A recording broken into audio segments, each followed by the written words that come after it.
Welcome to the Dan Casper Show podcast, your chance to catch the full show anytime, anywhere. If you missed it live on the radio, no worries. We've got you covered with all the sports talk, opinions, interviews, and conversations from the show. From the Packers to the Brewers to the biggest stories in sports and around Wisconsin, it's all right here. This is the Dan Casper Show podcast.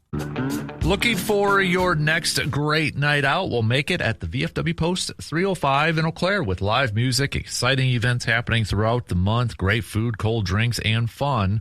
There's always a reason to stop on by. Whether you're meeting up with your friends or maybe looking for something fun to do, the VFW Post 305 has something for everyone. And make sure you are following the VFW Post 305 on Facebook to stay up to date on all of their latest events and entertainment. It's the VFW Post 305 located 1300 Star Avenue in Eau Claire.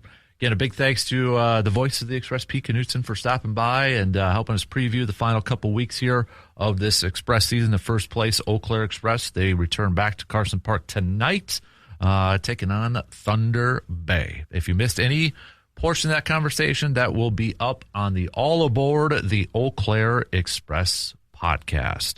Let's switch gears and talk some Badgers, talk some college football, talk some college sports with our guy, Mr. RJ Cardinal, who is joining us here this morning. Good morning, RJ. How you doing, sir? Morning. Pretty good. How are you? Not bad, man. We are inching closer and closer to kickoff. I know training camp practice opens up for the Packers tomorrow, but college football getting close. Is it Big Ten Media Week this week as well?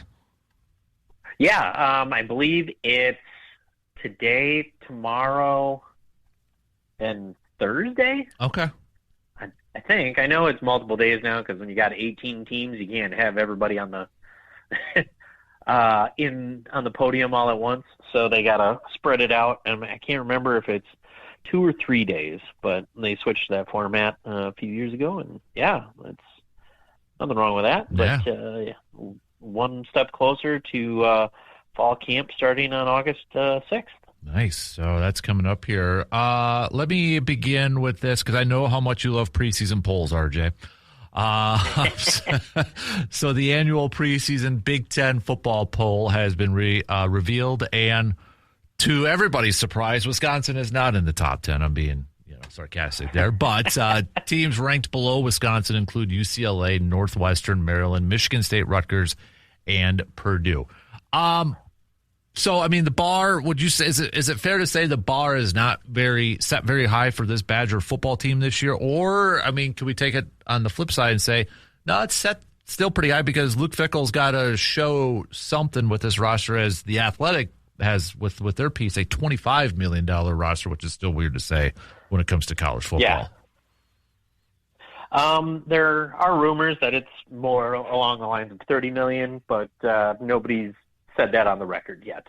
But I think externally that is probably where most people see Wisconsin after 3 years of subpar football and the standards of what we've seen Wisconsin do, where, I mean, pretty much everybody across the nation wonders what happened to Wisconsin's identity, what happened to the Wisconsin way. We've now seen, at least in this state, Brady Ewing be hired to be the alumni liaison, and it seems to be doing well. They're including everybody. They're actually using the W Club to talk to former football players, and not just the famous ones. They do monthly or bi-weekly, whatever it is, now Zoom calls with Coach Fickell. He's trying to now do outreach to the alumni, which felt very alienated the minute he was hired. And like pretty much all communication to the alumni from the football football team stopped. So they're changing that. We've seen a change in terms of how NIL is running. So changes have been made. We'll see how they pay off this year. I think, at least defensively, we see a young nucleus of talent that could have build upon their freshman and sophomore years and maybe have a breakout defensive performance. and offense is yet to be seen. If we can have a healthy quarterback, it seems a good core of wide receivers are back, and a totally transformed running back room. So the makings are there to have a potentially good season when the list of the Big Ten rankings you just listed off, 6 of the 9 conference games this year are against the bottom 9 teams on that list, with the 10th team overall being Minnesota, 2 spots above Wisconsin. You got Purdue, Rutgers, UCLA, and Maryland in there as well. And then you still have to play Penn State, Iowa, and USC that are in the top half there. But, I mean, if Wisconsin can kind of pull things together here, there's a good possibility that we could have a decent chance at a nice looking record and get back to a bowl game. So I think internally everything is there's high expectations internally, but externally I think it'll be Wisconsin will beat the teams they're supposed to this year and still end up losing to your Notre Dames, your Iowas, your Penn States, and your USCs. Is it, you mentioned the quarterback, and I know that's something you've mentioned quite a bit in the last, how many times we've done this. For this year, is it as simple? Is that the biggest wild card for this team? Is if they get healthy, adequate, do they just need adequate quarterback play to maybe get back to a bowl game? I think so. And with this year, they have a quarterback room of a lot of the same style of quarterbacks. But the majority of the quarterback room are dual threat quarterbacks who you don't have to change the offense for. They were doing that last year. They didn't exactly have the same style of quarterback. So once, somebody went down, they had to change the offense. The other person went down, they had to change the offense. Where you had a freshman quarterback who maybe wasn't ready to play, but you dumbed down the offense. It got things down to where the plays they felt comfortable running. You've had a couple of upsets against Washington and Illinois, and things looked okay. But I think if consistent quarterback play and in the style it seems Grimes and Fickle want to run now, a dual threat quarterback will be a good thing. And, Colton Joseph at Old Dominion definitely showed he has the ability to be that kind of quarterback. He had a pretty good first half against Indiana last year, ended up with 3 interceptions and only 95 yards passing, but that was the eventual national champion. Really looking, hoping that, and, old coach always said hope isn't the game plan, but you're hoping you don't have to deal with quarterback injuries this year, and maybe that'll be the key to a turnaround along with a perceived easier schedule on paper. What is I know we're not quite to practice beginning in that, but when you look at this roster and from what is there something that you're fairly confident in with this group as we get closer and closer to the start of the season? I think our linebacking core is going to be studs.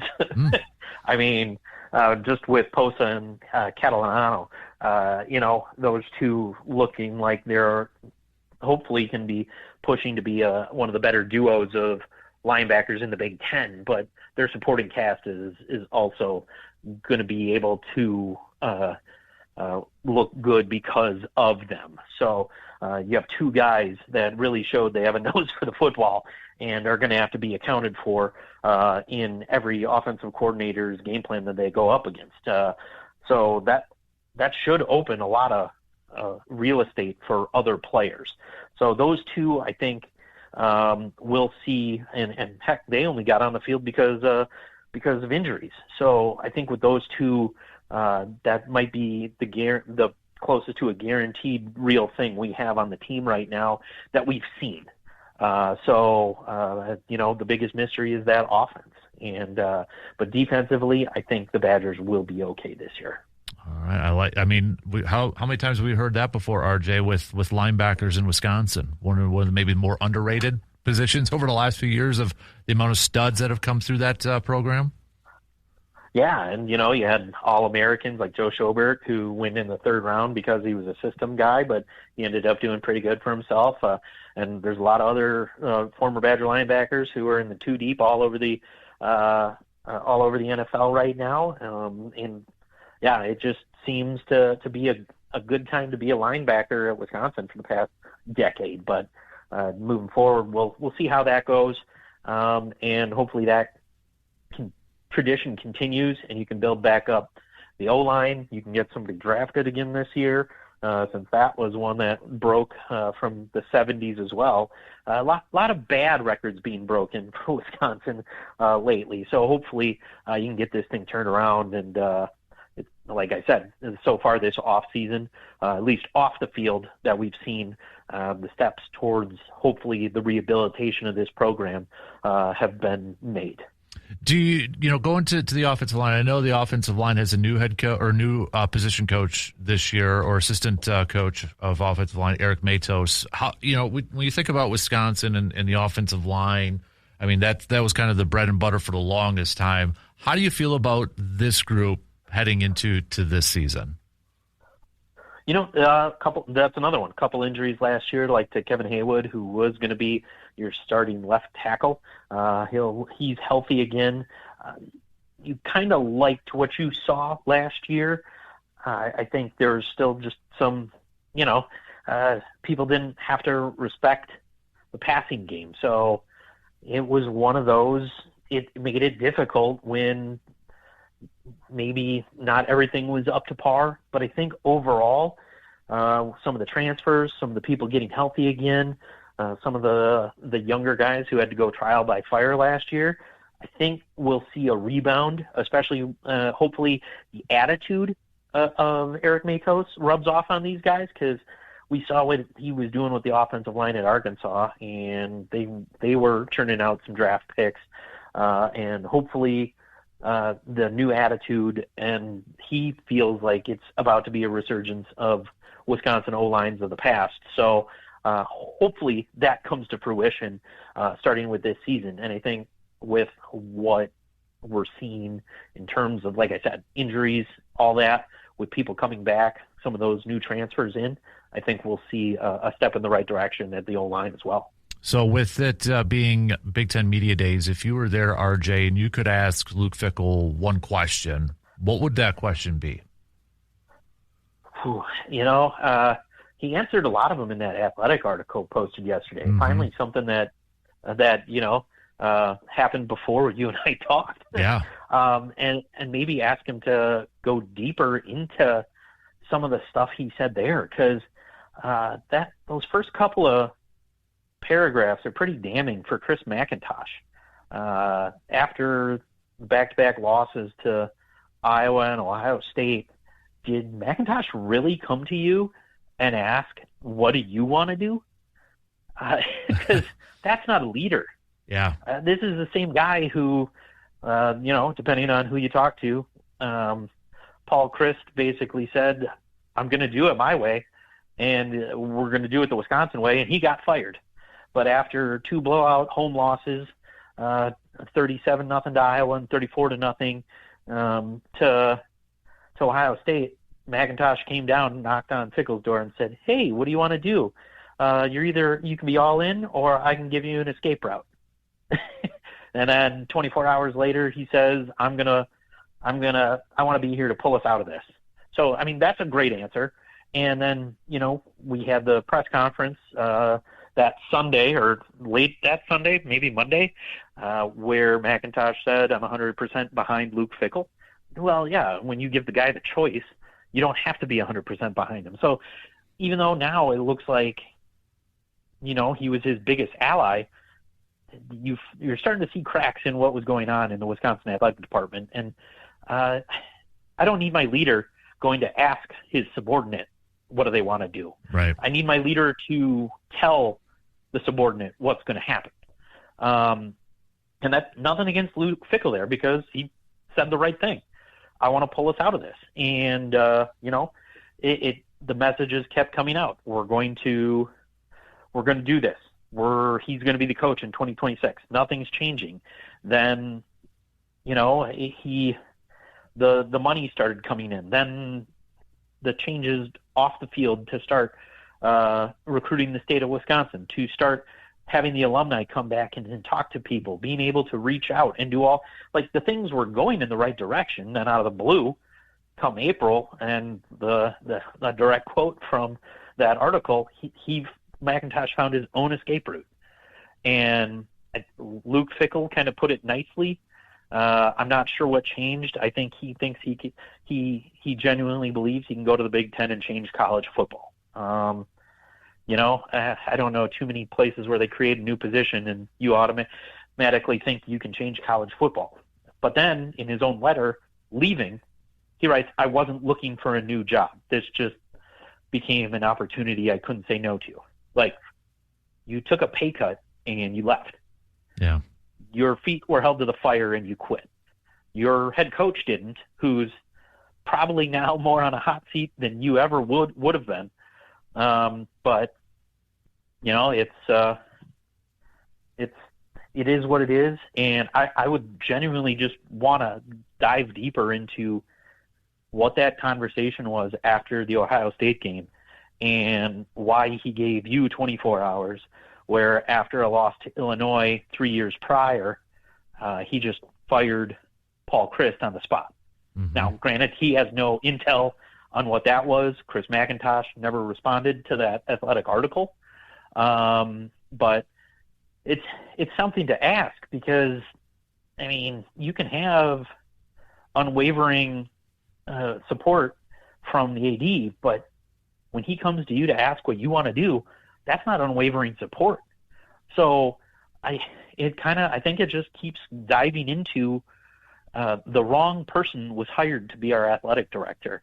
And I'm not sure whose idea it was to start doing NIL the right way. But I mean, the more and more it looks like it might not have been McIntosh's, and maybe the move was part of a grander plan. I'm glad you brought up that piece, because, yeah, I read it too, and I would recommend a lot of Badger fans go check that out and read it. My question to you with that piece too is, did it change kind of your thoughts, your feelings towards Luke Fickell at all, and maybe shift it more to McIntosh? I know you weren't the biggest McIntosh guy as of late here, last year or so, but did it change your viewpoint of Luke Fickell and maybe kind of give you, okay, this was what was actually going on behind the scenes, maybe being a little too hard on Fickell, or not really? I wouldn't say my opinion of Fickell has changed, because he's still a guy who's saying all the right stuff. Whether it's coming to fruition on the field or not, that's beside the point. When you find out we were in the bottom third of the Big Ten in spending, yeah, there was a talent gap there. Mm-hmm. When you find out, he has always put forth this is unacceptable. This is, like, he says the right stuff, and I get it. And there's circumstances that also helped him lose. So, like, it's not like I'm not one who hated the hire. I understood the hire. Mm-hmm. I'm not hating the guy. There were reasons why some of the recruiting in state was down. When your top guys in the state are 3 stars and you're going out of state to get 4 stars, like, it makes sense. So I never really had a huge problem with Fickell. Now, was the losing and the staff decisions a little obscure? Yes. And I fault him for that. But he's recognized the issue, started changing it and all that kind of stuff. But I think it does just pile on more to what was going on in the AD's office. And the fact he didn't want to comment on it, I'm not sure he would have a lot of supporting evidence as to why he was helping. So I think it kind of sheds a little more light on where the athletic department head was rather than anything that would change somebody's mind on Fickell. I think no matter where you are on him, you'll think it's just lip service, or you'll look at it and be like, he is a good leader, but there were circumstances. And so it's a very open-ended article, I think. And I mean, maybe it could change somebody's mind. I'm not one who was on the, run him out of town fully, because unless he didn't make changes, then yes. But he's full on gone into like panic. You can't call it panic mode, but a full on PR reset to try to get back to the Wisconsin way. And so he's made the steps, I feel. And it's not just this lip service from the article. We've seen it within the football team, within the NIL and all that. And he's still here, and the man who is leading the athletic department left. So without that guy's side of it, it more makes it look like, he still got to win this year, but it does seem like the leader of the athletic department was the issue, not necessarily the football coach. Last question for you to feed off that then. Do you with the new AD hire, from what if we're using that piece and just kind of the behind the scenes, does the Sean Eichhorst hire maybe make a little bit more sense? Maybe they want an experienced guy, a guy who has been an athletic director before, because McIntosh wasn't. Do you feel there's any correlation to that hire then, considering what we now know, what was going on behind the scenes? Yes. Especially since what we talked about. We wanted somebody who understood the money side of things. Sean Eichhorst at Texas was the I forget which, COO, CFO, whatever he was over there. But he was big on the money side of it. So you have a guy who's got Wisconsin roots, who can go around the state. People recognize him, played at Whitewater, went to Marquette for his law degree, was at Wisconsin, was the AD at Whitewater. Like, he's got a whole bunch of ties here. And if you need capital projects to happen, he's a good one there too, because for whatever you want to say, at his tenure in Nebraska, he got that new basketball arena built. And now Nebraska is doing pretty darn good in basketball, So I do like the hire. I think it was a money-driven hire for the sake of getting more influx of money into the athletic department. It does seem like he's visiting coaches and teams right now, and I mean, you have players be like, "Oh, I never met McIntosh." Well, a couple of these teams won national championships. like you had a team playing in. You had the women's hockey team win the national championship. You had the men's hockey team playing for the national championship, and outside of the coaches having met him, some of those players are like, "Yeah, I never met him. He was on the podium for our trophy ceremony when we got back to Madison." Oh, that's cool. Basketball team's like, "Oh yeah, he's come to practice like 3 times now, and we've gotten to meet him. He's a great guy." And like we said, you had Greg Gard and Mark Johnson, 2 guys that I've never heard say a bad word about anybody, being like, "This is refreshing that we have somebody who will be able to make this athletic department cohesive again." Wow. So, I think it's a hire that has made, at least internally, Wisconsin feel good about Wisconsin again. Mm-hmm. Yeah, I think that's a good way to sum it up. RJ, I know I kept you a little bit longer, but appreciate the chat this morning, dude. Enjoy the rest of the week, and we'll catch up with you again next week, okay, bud? Absolutely. Sounds good. We'll talk to you then. You got it. There you go. Great stuff from RJ again this morning. Big thanks to him for joining us here. We got to take a quick break. We're running a little behind, but we'll be back after these few words.